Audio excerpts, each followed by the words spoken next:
എറണാകുളം കോതമംഗലം കുട്ടമ്പുഴയിൽ നിന്ന് 3 സ്ത്രീകളെ കാണാതായി എന്നൊരു പുതിയ വാർത്ത കൂടി വരുന്നുണ്ട്. അട്ടിക്കളത്ത് വനത്തിലേക്ക് കയറിപ്പോയ പശുക്കളെ തിരയാൻ പോയ 3 സ്ത്രീകളെയാണ് കാണാതായത്.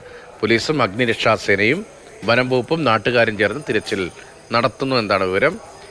രാഗിനുണ്ട്. രാഗിൻ, ഒട്ടേറെ വന്യമൃഗങ്ങളുള്ള മേഖലയാണ് ഈ കോതമംഗലം കുട്ടമ്പുഴ മേഖലയൊക്കെ. വനത്തോട് ചേർന്ന സ്ഥലമൊക്കെ ഉള്ള വന്യജീവി ആക്രമണമൊക്കെ ഉള്ള സ്ഥലമാണ്. ഇവർക്ക് ഇനി വഴിതെറ്റിപ്പോയതാകാം, അങ്ങനെയാണോ പ്രാഥമികമായതോ മറ്റെന്തെങ്കിലും ഗൗരവതരമായ വിഷയമുണ്ടോ? പ്രാഥമികമായി മനസ്സിലാക്കുന്നത് വഴിതെറ്റിപ്പോയതാണ് എന്നതാണ്. കാരണം 3 സ്ത്രീകളെയാണ് കാണാതായിരിക്കുന്നത്. അവർ ഈ വളർത്തുമൃഗങ്ങളെ, പ്രത്യേകിച്ചും പശുക്കളൊക്കെ ഉണ്ട്, ആ പശുക്കളെ കാണാതായതുമായി ബന്ധപ്പെട്ട് പോയതാണ്, വനത്തിനകത്തേക്ക് പോയതാണ്. പക്ഷേ അതിനുശേഷം വഴിതെറ്റിപ്പോയി എന്നാണ് മനസ്സിലാക്കുന്നത്. ഇവരുടെ കയ്യിൽ, ഒരാളുടെ കയ്യിൽ ഫോൺ ഉണ്ടായിരുന്നു. ഈ ഫോണിൽ ബന്ധപ്പെട്ടിരുന്നു എന്നാണ് അവിടുന്ന് ലഭിക്കുന്ന വിവരം. അപ്പോൾ ഒരു 5:30 മണിയോടുകൂടി വരെ ബന്ധപ്പെട്ടപ്പോൾ ഇങ്ങനെ വഴിയറിയാതെ നിൽക്കുന്നു എന്ന ഒരു കാര്യമാണ് പറഞ്ഞത്.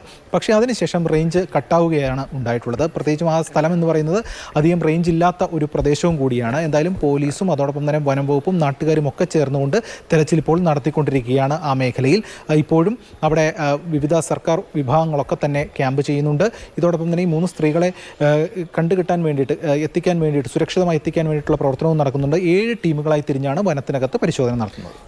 രാഗിൻ കൊച്ചിയിൽ നിന്നാണ് വിവരങ്ങൾ നൽകിയത്.